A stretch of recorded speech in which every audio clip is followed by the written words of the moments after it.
Sekarang ketika kalian udah tahu fakta ini, apakah lu bisa posisikan diri lu di antara 3 ini, gitu kan. Lu bisa tanya ke diri lu sendiri, terusnya kalau bisa ya lu posisikan. Ini sebenarnya ada lebih baik dari ini, tapi lu bisa pikirkan atau bahkan lu chat ke AI aja langsung. Yang kelima, ya ini buat teman-teman yang suka panik ya. Jadi krisis tuh ada 2, ya krisis income sama krisis aset.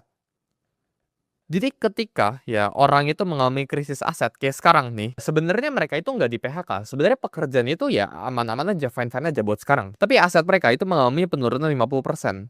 Ya, aset mereka dari 100 juta turun ke 50 juta. Ya mereka jadi pusing. Padahal sebenarnya yang kalian harus pahamin ya, income kalian ini kan sebenarnya nggak kenapa-kenapa. Jangan sampai ya ketika aset kalian ini mengalami penurunan, ya ini menjadi efek, ya ini berdampak ya ke income kalian. Ketika aset kalian turun 50%, ya lu itu jadi malas lagi bekerja, jadi susah buat fokus, ujung-ujungnya lu bisa di-PHK. Jadi lu harus baca buat mapping, buat dipisahkan. Jadi ketika aset lu ini mengalami penurunan, lu harus tanya ke diri lu, ya uang lu ini ikutan turun atau enggak? Ini pekerjaan lu ya ikutan terancam atau enggak? Apakah lu beneran bisa di-PHK atau enggak? Kalau enggak, berarti menurut gue itu merupakan panik yang berlebihan yang ada di dalam diri lu. Jadi kalau lu udah pisahin kedua ini, jangan sampai aset lu ini yang turun 50% ya, bikin lu nggak fokus dalam bekerja lu. Kalau ini lu sampai nggak fokus, berarti yang lu harus lu lakuin itu apa? Aset lu, ya investasi lu, porsinya itu harus dikurangin. Ya misal awalnya lu all in ke BTC, ke Bitcoin. Atau lu all in ke saham. Tapi ketika krisis seperti sekarang, ya saham itu turun 50%, ya blue chip stocks itu sampai turun 50%, ya ini lebih parah daripada COVID. Lu tanya ke diri lu, ini gue jadi nggak fokus kerjaan, berarti yang harusnya gue lakuin apa? Berarti harusnya ya gue next time nggak terlalu baik berinvestasi di saham.